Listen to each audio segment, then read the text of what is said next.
बिनशेती न करता बांधा सीमा तपासणी नाका जमिनीसाठी करण्यात आलेली भूसंपादन प्रक्रिया चुकीची आहे। त्यामुळे शासनाचा कोट्यावधी रुपयांचा महसूल बुडाला आहे असा आरोप करत शासनाचे नुकसान टाळण्यासाठी व महसूल वसूल करण्यात यावा या मागणीसाठी आज बांदा येथील सामाजिक कार्यकर्ते साईप्रसाद कल्याणकर यांनी येथील तहसील कार्यालयासमोर उपोषण सुरू केले आहे। साईप्रसाद कल्याणकर आज तिसऱ्या वेळेला तहसीलदार साहेब सावंतवाडी यांच्या पुढ्यात किंमत तपासणी नाका छटवाडी येथील 32 एकर जमीन अजूनही सन 12 सालापासून एने न झाल्यामुळे आणि एनेचा दस्तसुद्धा भरला न गेल्यामुळे नाविलाजास्त उपोषणास बसलेलो आहे। कुठलीही जमीन शेतीची जमीन जर बिनशेती वापरासाठी उद्योगीकरणासाठी वापरायची असेल तर प्रथम ती रीतसर बिनशेती करून घ्यावी लागते आणि नंतरच कामाला सुरुवात करावी लागते। जरी गव्हर्नमेंटचा प्रोजेक्ट असला तरी त्याची माहिती त्यांनी 1 महिन्याच्या आत सरकार दरबारी देणे आवश्यक असते। तहसीलदार सावंतवाडी हे या जमिनीची बिनशेती करणारे अधिकारी आहेत। तसेच टाउन अँड प्लॅनिंग अधिकारी सिंधुदुर्ग हे त्याचे अधिकारी आहेत। या ठिकाणं कोणाकडूनही अशा प्रकारची परवानगी घेतलेली नाही आहे। तलाठी बांदा यांनी स्पष्टपणे लिहून दिलेलं आहे आणि 7/12वरतीसुद्धा जमीन येणे झालेली असल्याचे कुठल्याही प्रकारच्या नोंदी नाही आहे। त्यामुळे हा पूर्णपणे बेकायदेशीरपणा आहे। सर्वसामान्य शेतकऱ्याला आपली घर बांधायचं असेल तर या डिपार्टमेंटकडून सतावण्यात येतं, त्यांना त्रास देण्यात येतात, बारीक गोष्टी काढण्यात येतात।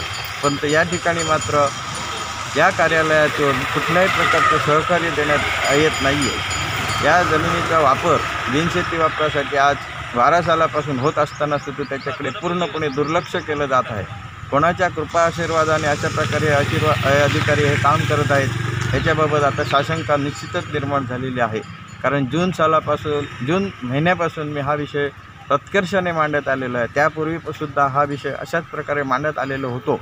परंतु जर आज रेव्हेन्यू खात्यालाच जमीन बिनशेती कशा प्रकारे करून घ्यायची असते याची माहिती नसेल तर तो फार अतिशय लाजिरवाणी प्रकारची ही गोष्ट आहे। त्यामुळे त्यांनी त्याबाबत लगेचच्या लगेच निर्णय देऊन दंडात्मक कारवाई जी करायची असते, बिनशेती न करताना जमिनीचा वापर जर केला गेला तर एकूण बिनशेती दस्ताच्या 40 पट आणि जमिनीच्या किमतीच्या बाजारभावाच्या निम्मी किंमत घेऊन ती रेग्युलराईज करता येते। अशा गोष्टींचा जर विचार केला तर हजारो कोटी रुपये आज दंडाची रक्कम होत आहे।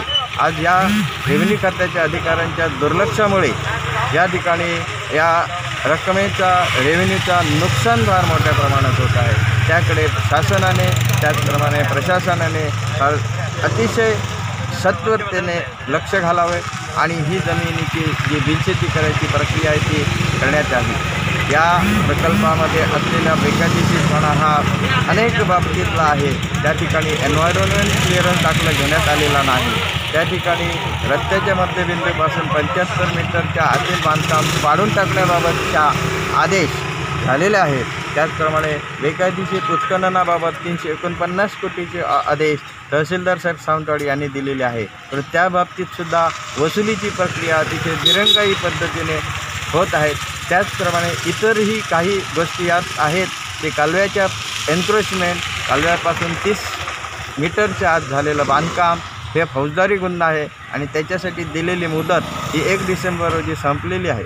सिंधुदुर्ग जिल्ह्यातील कालव्याचे जे पोलीस प्रोसिक्युटर आहेत त्यांनी याबाबत निर्णय दिलेला असतानासुद्धा कालवा विभाग त्याकडे दुर्लक्ष करीत आहे। त्याच्या बाबतीतही याच निमित्ताने मी सांगत आहे। त्याप्रमाणे तहसीलदार साहेब सावंतवाडी श्री म्हात्रे साहेब यांनी मी दिलेल्या 150 कागदांचा पूर्णपणे अभ्यास अतिशय सत्वरतेने करावा, कारण तेच एने करण्याचे अधिकार करणारे अधिकारी आहेत। त्यामुळे कुठल्याही प्रकारचं दुर्लक्ष न करताना या आठवड्याच्या आत याबाबतचा दंड वसूल करून घेण्यात यावा अशा प्रकारची मी विनंती शासनाकडे, प्रशासनाकडे आणि जे काही निवडून आलेले प्रतिनिधी आहेत त्या लोकप्रतिनिधींकडे सुद्धा करत आहेत, जेणेकरून सर्वसामान्य शेतकऱ्यांनासुद्धा याबाबत न्याय मिळावा आणि एक ठोस प्रकारचा काहीतरी निर्णय या ठिकाणी व्हावा।